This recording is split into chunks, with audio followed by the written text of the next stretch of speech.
des médecins qui me disaient « Mais vous devriez avoir un autre enfant. » Vous savez, comme remède à la douleur. Vous imaginez l'enfant, il grandit. « Maman, pourquoi tu m'as mis au monde ?»« Oh, ben, parce qu'il fallait guérir, il fallait que je guérisse le deuil de mes enfants d'avant. » Vous imaginez ce qu'il aurait porté sur lui. C'était pas possible. C'était impossible. Eh bien, ce moteur de l'amour de mes enfants, justement, parce qu'on parle d'amour, moi je pense à ma fille Gaïa, mais je pense à mes trois enfants. Mes trois enfants, en fait, ce qu'ils m'ont apporté, la gratitude immense que j'ai, c'est qu'ils m'ont donné cette force, qui me donne cette force de célébrer cette vie. Et même si au début je ne savais pas que j'avais encore cette capacité de célébrer la vie, quelque part, il était impossible que je baisse les bras tant que j'aurais la force de vivre. Et je me disais, en fait, tout peut se transformer, j'en suis sûre. Tout peut transformer. Comment je peux transformer ça? Et la seule façon de transformer ça, c'est d'aller vers un chemin de découvrir vraiment, de sortir du malheur. Voilà, de sortir du malheur. Parce qu'en fait, la plus grande des problématiques quand on vit quelque chose de difficile, c'est la pitié des autres. Et c'est une des raisons pour lesquelles je suis partie de Franche-Comté. Et voyez combien c'est symbolique d'être là aujourd'hui. Parce que je sais que ce n'est pas de la pitié que vous allez avoir pour moi. Tout simplement parce que je ne suis plus dans cette énergie-là d'être la victime qui attendrait ça. Mais à cette époque, je voyais des fois des gens qui traversaient la route pour ne pas me parler parce qu'ils ne savaient pas quelle attitude avoir avec moi. Ou alors qui avaient un comportement un peu adapté à ce qu'on pourrait imaginer d'une telle situation. Et je me suis dit, si je veux vraiment m'en sortir, il faut que je parte. Il faut que je parte. Et donc, après avoir tout perdu d'une façon obligée, je dirais, j'ai quitté mon travail, j'ai quitté ma région. Et je suis partie dans cet inconnu que j'appelle aujourd'hui l'inconnu de tous les possibles. Et voyez-vous, la vraie problématique du changement de ce monde, selon mon regard à moi, c'est justement la peur de l'inconnu. Combien de personnes vivent une vie qui ne les satisfait pas vraiment et qui savent au fond qu'il y a une partie d'eux qui pourrait s'éveiller et se révéler. Mais cette partie qui est en nous, qui pourrait se réveiller, puisque nous ne la connaissons pas, c'est qu'elle est dans l'inconnu. C'est un inconnu que nous n'avons pas encore exploré, expérimenté. Et moi, j'étais obligée quelque part d'aller dans l'inconnu. Sinon, j'étais vraiment fichue. Eh bien, en fait, la prise de conscience énorme que j'ai eue, c'est ça. C'est qu'en fait, dans cet inconnu qui est tout autour de nous, il y a des champs incroyables de possibilités qu'on n'a pas encore découverts, parce que dans l'habitude et dans la facilité, je dirais, d'être des robots automatiques et de faire toujours la même chose sans trop se poser de questions, eh bien, la vie n'est pas trop triste, n'est pas trop joyeuse, mais on tient. Est-ce que vraiment on est venu sur Terre uniquement pour vivoter? Vous savez, il y a un proverbe qui dit « Les vivants ferment les yeux des morts, mais les morts ouvrent les yeux des vivants. »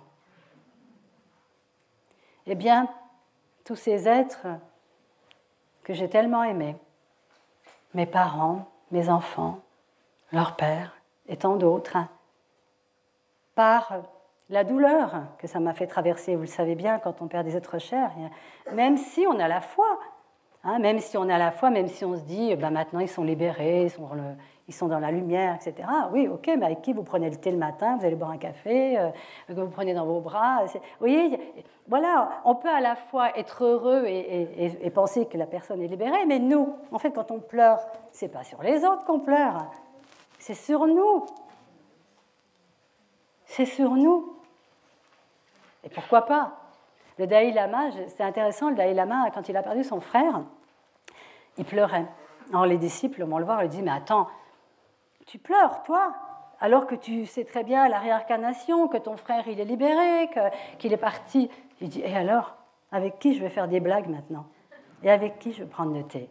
Laissez-moi mon temps. » Et vous voyez, parfois aussi, on veut sauter aussi les étapes. L'étape du deuil, c'est quand même aussi accepter de contacter cet attachement qu'on pouvait avoir et et justement peu à peu s'en éloigner. Et vous savez, la révélation pour moi, c'est que quand je suis arrivée au bout de mon deuil, parce qu'il y a eu un bout à un moment donné, j'ai compris ce que ça voulait dire qu'aimer sans attachement. Un jour, quelqu'un a dit « Qu'est-ce que c'est que cette histoire de faire son deuil ? Je ne ferai jamais mon deuil, je ne veux pas oublier. » Même quelqu'un m'a dit « C'est facile d'oublier. » Oublier ? Mais faire son deuil, ce n'est pas oublier. C'est transformer. C'est transformer l'énergie.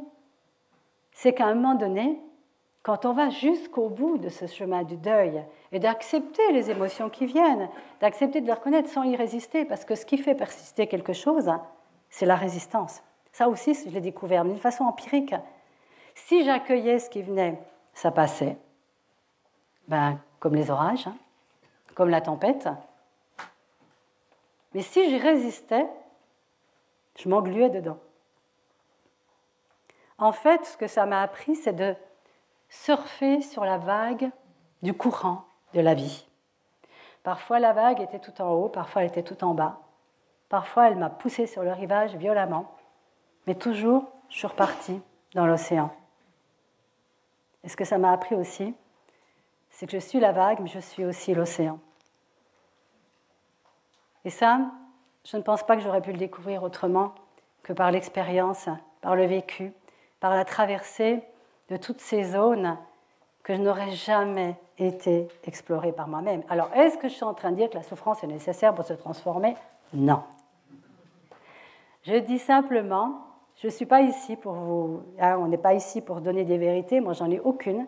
C'est juste un témoignage. C'est juste un témoignage pour montrer que, comme l'a fait Martin Gray, que dans une situation particulière où on n'imaginerait absolument pas que la personne puisse s'en sortir, d'ailleurs, je vais vous dire, les psychiatres, quasiment la totalité, disent « on ne se remet jamais de deuil d'enfant ». Et ils me l'ont dit à moi. Et ils me l'ont dit aussi alors que j'étais en conférence où je racontais, où je témoignais, et la personne dit « non, on ne se remet jamais de deuil d'enfant ». Je ne me suis pas remis, ça ne veut rien dire remettre. J'ai continué à vivre autrement et avec tout ce que j'ai gagné de cet enseignement, de toute cette force qui est en nous, qui est à l'intérieur de nous. Mais ce n'est pas ma force, c'est la force de la vie. C'est la force de la connexion avec l'énergie de la vie. En fait, ce que j'ai trouvé, ce n'est pas ma force personnelle privée. Ce que j'ai trouvé, c'est ce qui est en chacun de nous. C'est la vie par elle-même qui est en chacun de nous. Et que parfois nous cloisonnons et que nous empêchons de libérer par des barreaux qui sont nos points de vue, nos jugements et nos limitations. Peu à peu, dans tout ce cheminement où j'ai exploré tellement de choses différentes, que je ne vais pas vous raconter, si vous êtes intéressés, c'est détaillé dans mon livre, puisque dans le livre, je raconte la traversée. Mais ce que j'ai fait, c'est que je faisais tomber les barreaux. Un barreau, un autre barreau, un autre barreau, un autre barreau. C'est intéressant, je ne sais plus qui a écrit ça, c'est noté dans mon livre, mais je ne me rappelle plus le nom. Il a dit « Pardonner, c'est libérer un prisonnier et se rendre compte que ce prisonnier, c'était nous-mêmes. » Eh bien, peu à peu, des barreaux sont commencés à tomber. Et ce qui s'est passé, c'est que c'est comme si un espace intérieur pouvait enfin se remplir. Se remplir de quoi ? De se remplir de cette lumière de la vie.